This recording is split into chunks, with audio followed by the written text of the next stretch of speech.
এই লটারি খেলা কিন্তু এর মধ্যে যাবে, এই গ্রুপের মধ্যেই। তামসিক বাস। মন নিকেতন তো নির্গুণম। ভগবান বলছেন আমার যে নিকেতন, আমার যে মন্দির, কোন নেই, এমন ব্যাখ্যা করা হবে কি? সেরকম ব্যাখ্যা তো দেওয়া যাবে না।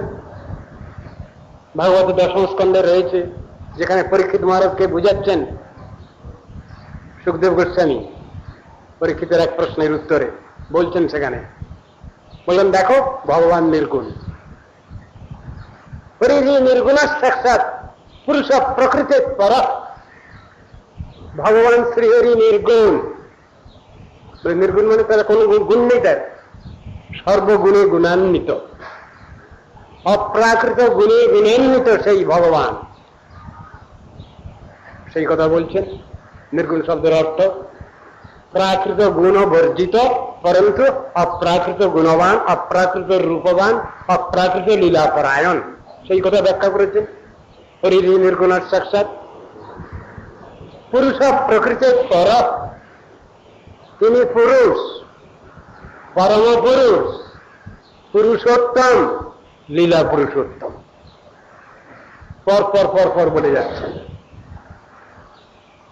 তিনি পুরুষ, তিনি পুরুষোত্তম, তিনি লীলা পুরুষোত্তম। তা কাকে বলে এগুলো? তো গীতা ভাগবতে বর্ণনা আছে সুন্দরভাবে। শুধু পুরুষ বললে হবে না, শুধু পুরুষ বললে প্রাকৃত বিচার একটা আছে, কিন্তু ভগবান শ্রীহরি একমাত্র পুরুষ, আর যত সব প্রকৃতি। তো ভয়ঙ্কর কথা, বলে পুরুষ আর যা আছে সব, বলে সব প্রকৃতি ওরা। বলে কি রকম মানে হয়? মানেটা তো এইরকমই করেছেন। গীতা শাস্ত্রে জীব রূপ শক্তি করি মানে হেন জীবে অভেদ করো ঈশ্বরের সেনে, মহাপ্রভু বলছেন কথাটা। তাহলে জীব হল প্রকৃতি। বলে পুরুষ দেখা যাচ্ছে যে, পুরুষ প্রকৃতি দুরকম দেখা যাচ্ছে যে, দেখা গেলেও প্রকৃতি ওরা।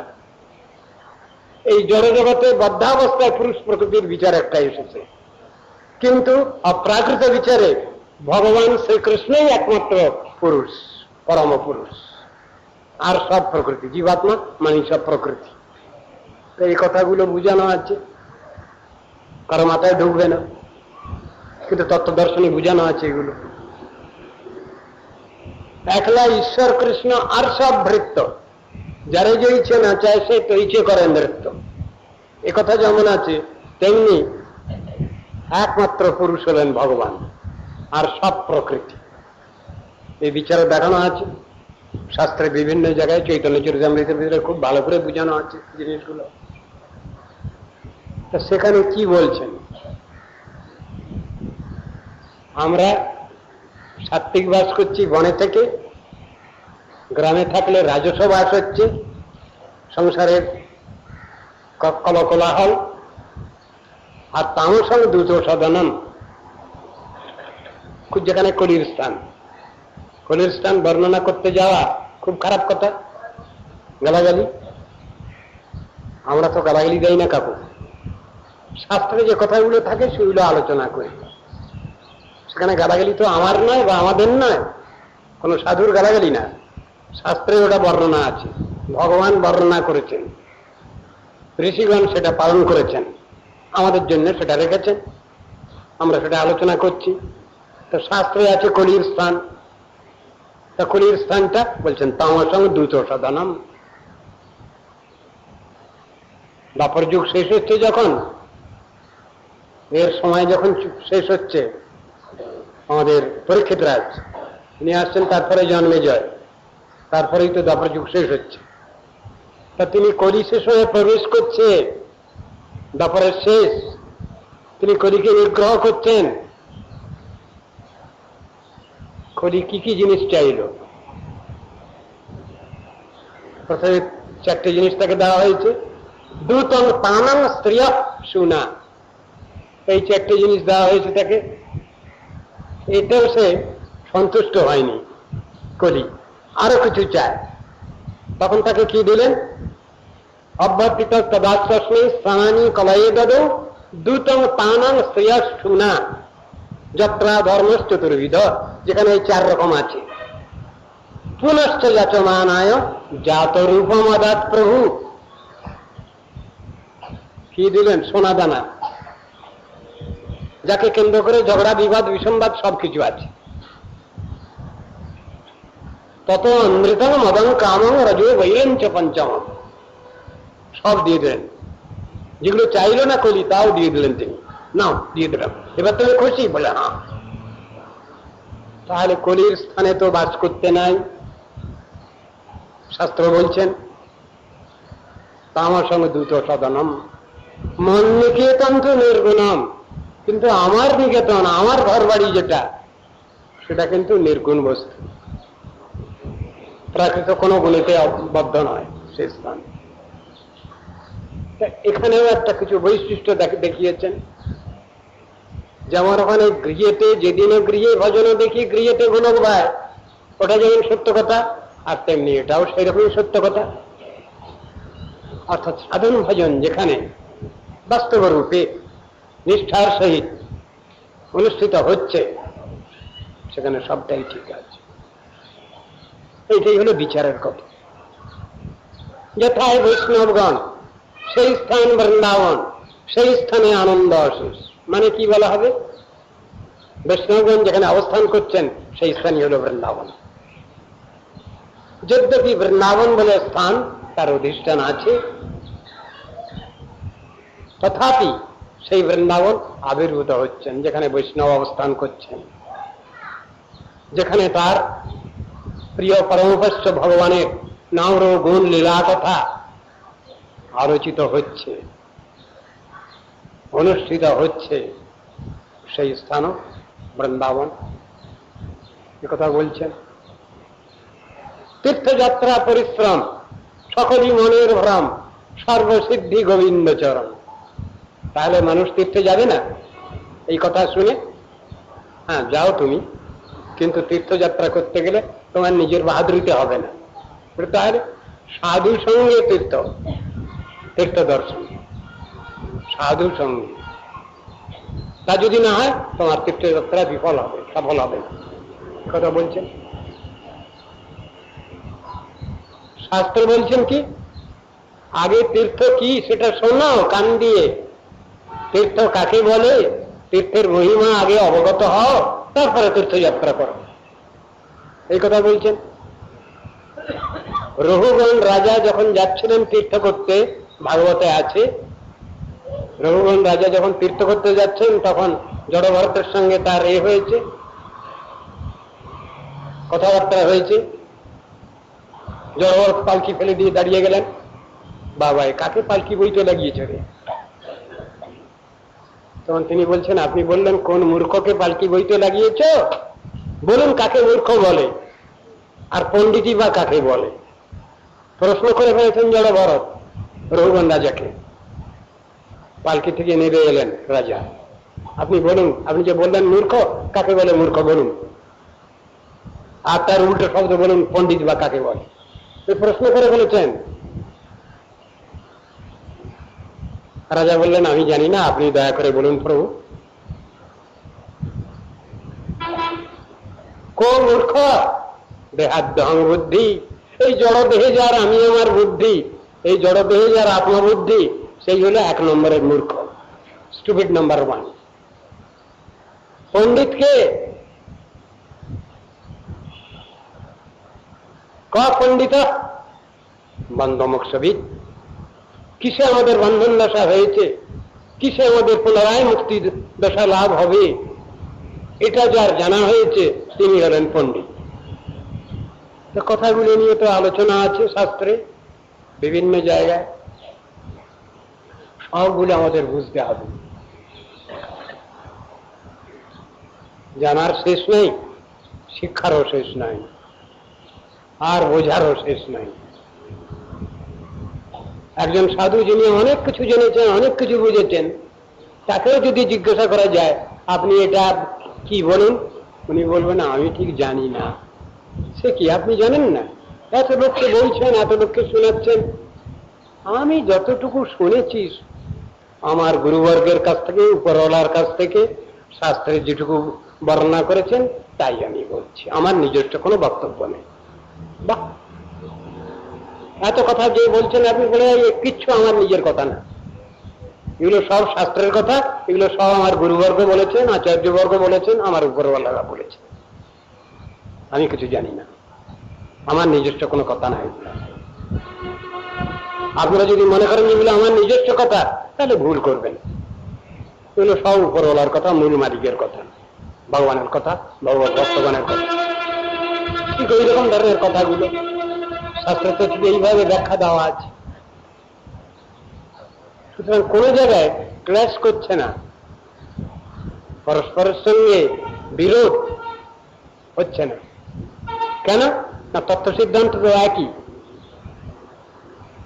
যদি কোনো মানুষ তত্ত্বে প্রতিষ্ঠিত হন, তার ভিতরে ঝগড়া, বিবাদ, বিসংবাদ, মতান্তর, মনান্তর কিচ্ছু নেই, মিলঝুল আছে। গন্ডগোলটা কোথায় হয়, কখন হয়? দুটো দল যখন, একটা দল বুঝিয়ে দল আর একটা দল অবুঝ দল, তখনই গন্ডগোলের সৃষ্টি হয়। সমশিলা ভজন্তি বই, একই রকম ধরনের চিত্তবৃত্তির লোক একই রকম ধরনের এতেই চলবে। Birds of the same feather flock together. সমশীল হতে হয়, সেই কথাই তো শাস্ত্রের উক্তি। সমশীল না হলে কেউ কারো দুঃখ কষ্ট বুঝবে না, অনুভব করবে না, উপলব্ধি করবে না। সমশীল হলে ওটা ঠিক থাকবে, পরস্পরের ভিতরে স্নেহ, মমতা, প্রীতি সবকিছু থাকে, সেই নিয়েই চলবে পরস্পরের। তাৎকালিক ভাবে কিছু হতে পারে বটে, কিন্তু তত্ত্ব দর্শনে মিলজুল আছে, সুতরাং অসুবিধা নেই কিছু। এ সংসারে বাস করতে গেলে পরস্পর কিছুটা মতান্তর মতান্তর হতে পারে, কিন্তু সেটা সাময়িক, ফর দ্য টাইম নেই, সেটা বরাবরের জন্য নয়। সাধন ভজন যারা করছেন, তারা গৃহী হন আর ত্যাগী হন, তাদের পরস্পরের ভিতরে তো ভীষণ মিলজুল আছে। কেন? তারা একই পরমোপাস্য ভগবানের উপাসনা করছেন। এই ভাগবত আলোচনা করতে গেলে কতগুলো জিনিস মনে পড়ে আমাদের। কিরকম? সত্যযুগের লোক, তাদের সাধন ভজনের খুব জোর ছিল, বর্ণনায় পাচ্ছি আমরা, গীতা ভাগবতের মধ্যে পাচ্ছি। সত্যযুগের এক নাম কি? কৃতযুগ। কৃতযুগ মানে যে যুগে লোক জন্মগ্রহণ করলে, জন্মগ্রহণ করা মাত্রই তারা কৃতকৃত্য ধন্য হতেন, সেই যুগের নাম হলো কৃতযুগ। তাহলে বর্ণনা শুনে আমাদের মনে হচ্ছে যে তাহলে সত্যযুগের লোক তো আমাদের থেকে অনেক শ্রেষ্ঠ, বা সত্যযুগে ধর্ম চতুষ্পাদ রূপে বিরাজিত, সত্য, শৌচ, দয়া, দান, এই চতুষ্পাদ ধর্ম পূর্ণ মাত্রায় বিরাজিত সত্যযুগে, তত সত্যযুগ অনেক ভালো। কিন্তু জিনিসটা চৈতন্য মহাপ্রভু এসে বুঝিয়ে দিলেন ভাগবতের শ্লোক দিয়ে, না, সত্যযুগ থেকে আরো ভালো যুগ আছে। বলে কি? ধন্য কলি যুগ।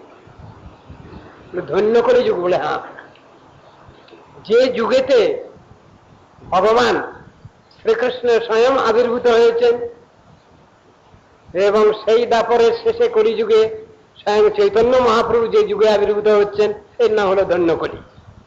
এই ধন্যকলি যুগ সব দিক দিয়ে ধন্য, সুতরাং তার প্রজারাও ধন্য। বলে শুনলে তো তাহলে কিছু আমাদের আশ্বস্ত করবার মতো কিছু উপায় আছে দেখছি, আমাদের জন্য কিছু ব্যবস্থা আছে তাহলে দেখছি। ঠিক এই একই প্রশ্ন তো করেছেন সত্যসন্ধ ত্রিকালজ্ঞ ঋষি, যারা বসেছিলেন নৈমিষারণ্যে, নৈমিষ কাননে, যেখানে এই ভাগবত কথা আলোচনা হচ্ছিল, সেই সভায় আমরা এখানে 60 জন আছি কিনা জানি না, কিন্তু সেখানে 60,000 ঋষি বসেছিলেন। 60,000 ঋষির সামনে সেখানে ভাগবত ব্যাখ্যা করছিলেন কে? সুত গোস্বামী। তারা প্রশ্ন করেছেন। কি প্রশ্ন? তাদের খুব দুশ্চিন্তা, দুর্ভাবনা ঋষিগণের। কি প্রশ্ন করে বসলেন? এই এখন দাপর যুগ শেষ হচ্ছে, কলি আসছে, কলির যা বর্ণনা রয়েছে শাস্ত্রে সেসব আলোচনা করে আমাদের মাথা খারাপ হয়ে যাচ্ছে। ঋষিগণ বলছেন সুত গোস্বামীকে, সুত গোস্বামী বললেন, আপনারা আমার কাছে প্রশ্ন করছেন, আমি কি জানি এসব সম্বন্ধে, আমি তো এটা বোকা লোক। তবে আমার গুরুদেব সুখদেব গোস্বামী তিনি কিন্তু এই প্রশ্নের মীমাংসা আগেই দিয়ে রেখেছেন। বলে কার কাছে দিয়েছেন? কেন? পরীক্ষিত রাজা প্রশ্ন করেছিলেন, সেই প্রশ্নের উত্তর তো তিনি দিয়ে রেখেছেন। আমি সেইটাই আপনাদের কাছে আলোচনা করব, আমার নিজস্ব কোনো বক্তব্য নেই, আমি সেইটাই আলোচনা করব আপনাদের কাছে। কি হয়েছিল ঘটনাটা? সুখদেব গোস্বামীর কাছে পরীক্ষিত রাজা ওই প্রশ্ন করেছিলেন যে কলির জীব কি করে উদ্ধার লাভ করবে, যে কলি এতই খারাপ সে কলির জীব কি করে উদ্ধার লাভ করবে।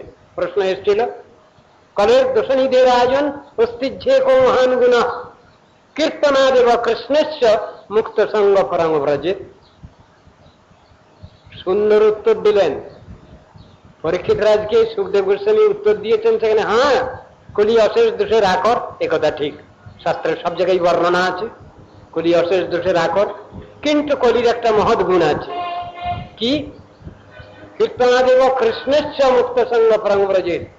কলিজীব কৃষ্ণ নাম কীর্তনের দ্বারা মুক্তি লাভ করবেন, ভক্তি লাভ করবেন, প্রেম মুক্তি লাভ করবেন। তো ভয়ঙ্কর কথা, এত সুন্দর বিচার এটা কারো মাথায় ঢুকছে না কেন? যে কথা ভাগবতের মধ্যে বলে রেখেছেন সুখদেব গোস্বামী, যিনি প্রথম বর্ণনা করলেন তিনি হলেন কৃষ্ণদ্বৈপায়ন বেদব্যাস, আমাদের গুরুবর্গের উপরওয়ালা, তাকে নিয়ে ব্যাস পূজা। কৃষ্ণদ্বৈপায়ন বেদব্যাসকে নিয়ে আমাদের ব্যাস পূজা। তিনি বললেন তার সম্বন্ধে, শঙ্কর সাক্ষাৎ ব্যাস ও নারায়ণ তথা, ব্যাস ও নারায়ণ স্বয়ং। বারে ব্যাস নারায়ণ? বলে হ্যাঁ। আর শঙ্কর সাক্ষাৎ শিব, আর ব্যাসদেব স্বয়ং নারায়ণ কৃষ্ণ ভগবান। অদ্ভুত কথা। তো তিনি বর্ণনা করেছেন ভাগবত, যেসব ব্যক্তি ভাগবত বর্ণনা করেননি তিনি ভাগবত বর্ণনা করেছেন। সুখদেব গোস্বামীকে সেটা আস্বাদন করিয়েছেন উপযুক্ত ব্যক্তিকে দিয়ে। সুত গোস্বামী আস্বাদন করেছেন সুখদেবের মারফত। প্রশ্নের মীমাংসা তো এইভাবে রয়েছে, কলিজীব উদ্ধার লাভ করবে কি করে? কৃষ্ণ নাম কীর্তনের দ্বারা কলিজীব উদ্ধার লাভ করবে। এখন কৃষ্ণ নাম কীর্তন না করে অন্য নামের চলছে কেন? বর্তমান বাজার সরগরম, কৃষ্ণ বিশ্বকে নিয়ে চলছে না এদের। বলে এইসব পুরনো নাম, এখন কিছু নূতন নাম কিছু সৃষ্টি হোক, তার নূতন নাম কিছু সৃষ্টি হয়েছে। হরে কৃষ্ণ কৃষ্ণ কৃষ্ণ হরে হরে বদলে এখন শিবকালী শিবকালী কালী কালী শিব শিব এইসব নাম সব চলছে বাজারে। ভগবান যে ব্যবস্থা দিয়েছেন সে ব্যবস্থা নিচ্ছে না, চুড়ো চাই। শাস্ত্রে যে ব্যবস্থা দেওয়া রয়েছে সেটা ভালো লাগছে না, ওটা কমা জিনিস হয়ে গেছে। এখন এরা বেশি শক্তি প্রয়োগ করে সেগুলো চালু করে দিচ্ছেন, সব ছড়া গান ছড়া নাম। অদ্ভুত লাগে। যে নাম জপ করছেন শিব ঠাকুর, যে নাম জপ করছেন শিবানী, যে নাম জপ করছেন ব্রহ্মা ব্রহ্মাণী, যে নাম জপ করছেন নারদ ঋষি, যে নাম জপ করে অজামিল বৈকুণ্ঠে গেল, সে নাম কার্যকরী হচ্ছে না। এখন নূতন নাম দরকার হচ্ছে। আশ্চর্য লাগে। এর নামই হলো কলি। এত কলির ক্রিয়া এগুলো, তার দ্বারা এইগুলো হচ্ছে। এমন কি শক্তিমান ব্যক্তি আছেন যিনি শিব ঠাকুরের থেকেও বড় ব্যবস্থাদাতা, ব্রহ্মার থেকে বড় ব্যবস্থাদাতা। আশ্চর্য লাগে। নারদ ঋষির থেকে বড় ব্যবস্থাদাতা, তারা ব্যবস্থা দিচ্ছেন। ওই নাম পুরনো হয়ে গেছে, ওতে ক্ষমতা নাই, এই নাম করো তোমরা।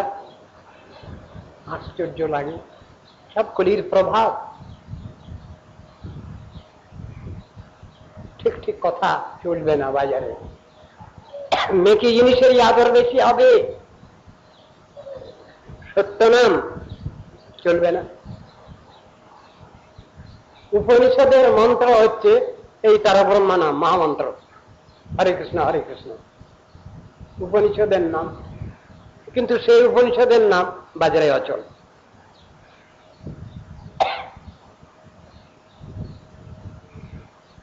হরে কৃষ্ণ এই নাম, এটা তো সংস্কৃত, সবগুলো সম্বোধনের পদ বলে বাংলার মতো মনে হচ্ছে এটা, কিন্তু সংস্কৃত পদ।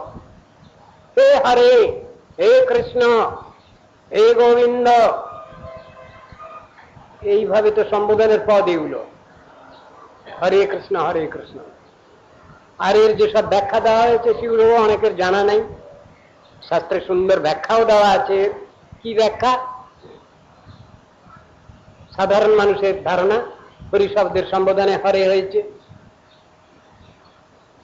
কিন্তু শাস্ত্রের এক জায়গায় ব্যাখ্যা সেখানে রয়েছে হরা শব্দের সম্বোধনে হরে হয়েছে। যেমন রাধা শব্দের সম্বোধনে রাধে হয়, হরা শব্দের সম্বোধনে হরে হয়েছে। বলে মানে কি হবে তাহলে? হরা মানে কে? হরা মানে রাধা। ব্যাখ্যা দেওয়া হয়েছে হরতি শ্রী কৃষ্ণ মান কৃষ্ণাহ্লাদ স্বরূপিণী। হরা মানে যিনি কৃষ্ণের মন হরণ করেন, কৃষ্ণাহ্লাদ স্বরূপিণী যিনি শ্রীকৃষ্ণের লাদিনী শক্তি। কত হরাইতি অনেন এব রাধেতি পরিকীর্তিতা। সুতরাং এখানে হরা শব্দের মানে হলো রাধা, তারই সম্বোধনে হরে। স্বরূপ প্রেম বাৎসল্যের হরের হরতি জামন হরাশা কথ্যতে সর্বি শ্রী রাধা বৃষভানুজা। তিনি বৃষভানু নন্দিনী রাধা হরা শব্দ বাচ্চা, সেই হরা শব্দের সম্বোধনে হরে হয়েছে। তাহলে হরে কৃষ্ণ মানে কি হলো? রাধে কৃষ্ণ এই সম্বোধনের পদ। বলে এটা তো বুঝলাম, হরে রাম এটার কি মানে হবে? এখানেও বলছেন রাধে রাম। বলে সে এবার কি? এখানে রাম শব্দ, রমায়তি ইতি রাম আনন্দ রূপ, সে রাম রাজবিহারী রাম, সে রাম রাশেশ্বর রাম, সে রাম গোপীনাথ রাম, সে রাম গোপীজন বল্লভ কৃষ্ণ। এখন এইসব ব্যাখ্যাগুলো কারো আলোচনার বিষয় নয়, এগুলো আলোচনা করলে তবে তো আমরা কিছু জানবো, বুঝবো। সব আলোচনা নেই। বাজারে খুব ঠেলাঠেলি আজকাল, হরে রাম আগে আর হরে কৃষ্ণ আগে পরে। এ সম্বন্ধেও যে বিচার রয়েছে, মূল গ্রন্থেতে হরে কৃষ্ণ আগে আছে আর হরে রাম পরে আছে। সাধারণের বিচার হচ্ছে ইউপি, রাজস্থান ইত্যাদি দেশের লোক, এদের বিচারে রামচন্দ্র আগে এসেছেন, সুতরাং হরে রাম আগে হওয়া দরকার, সেজন্য তারা হরে রাম আগে লিখছেন। আর কৃষ্ণ যেহেতু পরে এসছেন, সেই জন্য কৃষ্ণ নামটাকে পরে দিয়েছেন, তারা হরে কৃষ্ণ দিয়েছেন। এক দেশিক বিচার। কিন্তু কৃষ্ণ তো বারবার আসছেন। একই ব্যক্তি যদি স্টেজে পার্ট প্লে করতে আসেন বারবার, তার কিন্তু স্বরূপের পার্থক্য কিছু হয় না। একই ব্যক্তি কৃষ্ণ পার্ট প্লে করতে আসছেন সব সময়, মাঝে সাঝে রামচন্দ্র আসছেন ও বিভিন্ন অন্যান্য অবতার আসছেন। সেই কথা বলছেন। বলে কথা কোথা থেকে জানতে পারা যায়? ব্রহ্মার কাছ থেকে জানতে পারা যায়। এই তত্ত্ব দর্শনটা ব্রহ্মার কাছ থেকে জানা যাচ্ছে। লোকপিতামহ ব্রহ্মা তিনি যে গোবিন্দ স্তব করেছেন, তার ভিতরে তিনি এটা বুঝাতে চেয়েছেন কি? রামাদি মূর্তিষু কলা নিয়মেন তিষ্ঠন নানাবতারম অকরৎ ভুবনেষু কিন্তু কৃষ্ণ স্বয়ং সমভবৎ পরম পুমাঞ্জু গোবিন্দম আদি পুরুষম তমহং ভজামি। আমি আদিদেব গোবিন্দ তোমার ভজনা করি। ব্রহ্মা বলছেন, রামকে কি বললেন? রাম নৃসিংহ বুদ্ধ কল্কি বামনাদি যত অবতার, এই সব অবতার তোমার থেকেই এসেছে, তুমি হলে মূল পুরুষ। কবি জয়দেব ভগবানের ভাগবতে যে ভগবানের অবতারের কথা লেখা আছে, কোন জায়গায় 24, কোন জায়গায় আরো বেশি, 30-32 পর্যন্ত বর্ণনা আছে। বিভিন্ন রকমের লীলাবতার, যুগাবতার, মন্বন্তর অবতার, এইসব করে প্রায় 32টা অবতারের কথা আছে। কবি জয়দেব তার থেকে চুনাও করে 10 অবতার সংস্থান তিনি ঠিক করেছেন। তার ভিতরে সুন্দর বৈজ্ঞানিক প্রণালী। প্রথম ভগবান এসেছেন মৎস্যাবতার ভগবান। মৎস্যের মধ্যে, জলজ প্রাণীর মধ্যে দণ্ডবিহীন। তারপরে ভগবান এসেছেন পশুকুলে, উভচর প্রাণী। তার আগে এসছেন কুর্মকুলে, উভচর কুর্ম, কচ্ছপ, জলেও থাকে স্থলেও থাকে, কুর্ম রূপে এসছেন। তারপরে তৃতীয় অবতারে এসছেন পশুকুলে, বরাহ রূপ, কেশবধৃত বরাহ রূপ। তারপরে ভগবান এলেন পশু এবং মনুষ্য দুটো মিক্সড অবস্থা, নৃহরি, নরহরি, নরসিংহ, নৃসিংহ, এই মূর্তিতে, half man and half beast, এই অবস্থায় এলেন। তারপরে ভগবান এলেন মনুষ্য মূর্তিতে, কিন্তু তার অঙ্গ প্রত্যঙ্গ ঠিক হয়নি, বামন মূর্তিতে, ডোয়ার্ফ। তারপরে ভগবান এলেন ক্ষত্রিয়কে নিধন করছেন যিনি, পরশুরাম মূর্তিতে, ভীষণ উগ্রচণ্ডা, ভীষণ ক্রোধী, সব শেষ করে দেব। তারপরে ভগবান এসেছেন যেমন বর্ণনা আছে সেরকম, বুদ্ধ মূর্তিতে এসেছেন, এবার ভীষণ হিংসা একবারে। তারপরে না না না, মা হিংসা সর্বাণী ভূতান, ক্ষত্রিয় নিন্দসি যোগ্য বিধের শ্রুতি জাতম সদয় হৃদয় দর্শিত পশুঘাতম কেশবধৃত বুদ্ধ শরীর জয় জগদীশ হরে। বুদ্ধ মূর্তিতে এলেন। এই যে সমস্ত এর সুন্দর একটা বিচার, একটা শাস্ত্রে এই বিচারগুলো দেখানো হয়েছে আস্তিক্য দর্শনের ক্রমোন্নতি পর্যায়ে, ডেভেলপমেন্ট অফ থিজম, সেই জিনিসটা ব্যাখ্যা করেছেন শাস্ত্রে। তো এগুলো আমাদের বুঝতে হবে। তো কেন এগুলো, এগুলোর তাৎপর্য কি আছে, শিক্ষা কি আছে এর ভিতরে? ভগবান নিখিল বিশ্বের শিক্ষাদাতা, অখিল লোক শিক্ষক, ত্রিলোক গুরু সেই ভগবান। ভগবত লীলা আমরা বুঝতে পারবো না বলে সেই রাধা কৃষ্ণ মিলিত তনু তিনি গৌরাঙ্গ মূর্তিতে এসেছেন, নয় কি?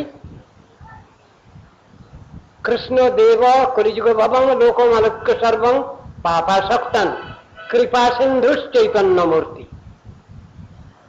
যিনি রাধা কৃষ্ণ মিলিত তনু, রাধা ভাবদ্যুতি সুবলিতম নৌমি কৃষ্ণ স্বরূপম, তিনি এসছেন চৈতন্য মূর্তিতে ভগবানের কথা জানাবার জন্য, বুঝাবার জন্য। অখিল লোকগুরু রূপে এসেছেন, শিক্ষা দেওয়ার জন্য এসেছেন। এইভাবে কানতে হবে।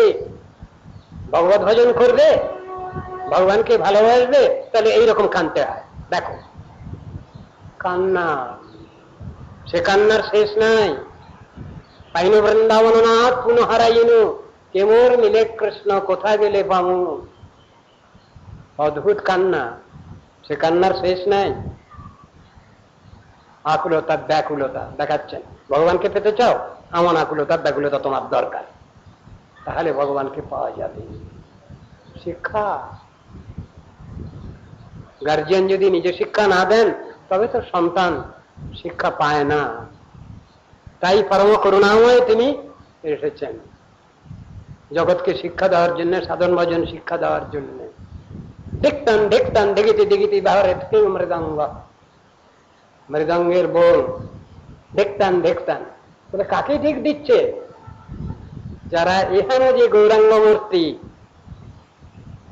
তাকে যারা চিনল না, বুঝল না, তাদের ঠিক দিচ্ছে মৃদঙ্গ। কৃষ্ণ দেব কলিযুগ ভবম লোকমালক্য সর্বান পাপাসক্তান কৃপা সিন্ধুষ চৈতন্য মূর্তি তস্মিন যে সঙ্গ নভবতী সদা কৃষ্ণ বুদ্ধির নরানাম দেখতান দেখতান দিগিতি দিগিতি বাহারেত কিং মৃদঙ্গ। এমন যে পরম করুণাময় যে ভগবান চৈতন্য মূর্তি, তাকে যারা ভগবান বলে বুঝলো না, জানলো না, মৃদঙ্গ তাদের দিক দিচ্ছে, তাদের দিক শতদিক বলছে। কল্পতরুভ্যশ্চ কৃপা সিন্ধুভ্যৈব চ পতিতানাং পাবনেভ্যো বৈষ্ণবেভ্যো